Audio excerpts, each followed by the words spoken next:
Apocalypse 12. Un grand signe parut dans le ciel, une femme enveloppée du soleil, la lune sous ses pieds, et une couronne de 12 étoiles sur sa tête. Elle était enceinte, et elle criait, étant en travail et dans les douleurs de l'enfantement. Un autre signe parut encore dans le ciel, et voici, c'était un grand dragon rouge, ayant 7 têtes et 10 cornes, et sur ses têtes 7 diadèmes. Sa queue entraînait le tiers des étoiles du ciel, et les jetait sur la terre. Le dragon se tint devant la femme qui allait enfanter, afin de dévorer son enfant, lorsqu'elle aurait enfanté. Elle enfanta un fils, qui doit paître toutes les nations avec une verge de fer. Et son enfant fut enlevé vers Dieu et vers son trône. Et la femme s'enfuit dans le désert, où elle avait un lieu préparé par Dieu, afin qu'elle y fût nourrie pendant 1260 jours. Et il y eut guerre dans le ciel. Michel et ses anges combattirent contre le dragon. Et le dragon et ses anges combattirent. Mais ils ne furent pas les plus forts, et leur place ne fut plus trouvée dans le ciel. Et il fut précipité, le grand dragon, le serpent ancien, appelé le diable et Satan, celui qui séduit toute la terre, il fut précipité sur la terre,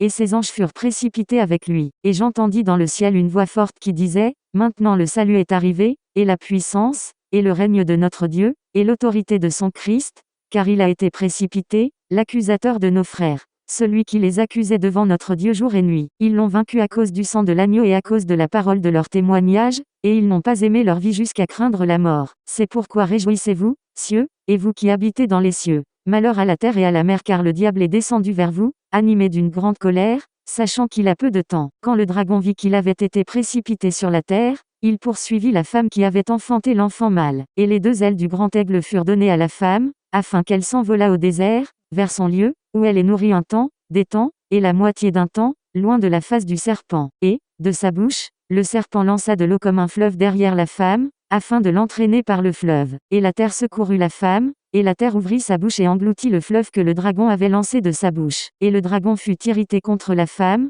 et il s'en alla faire la guerre au reste de sa postérité, à ceux qui gardent les commandements de Dieu et qui ont le témoignage de Jésus.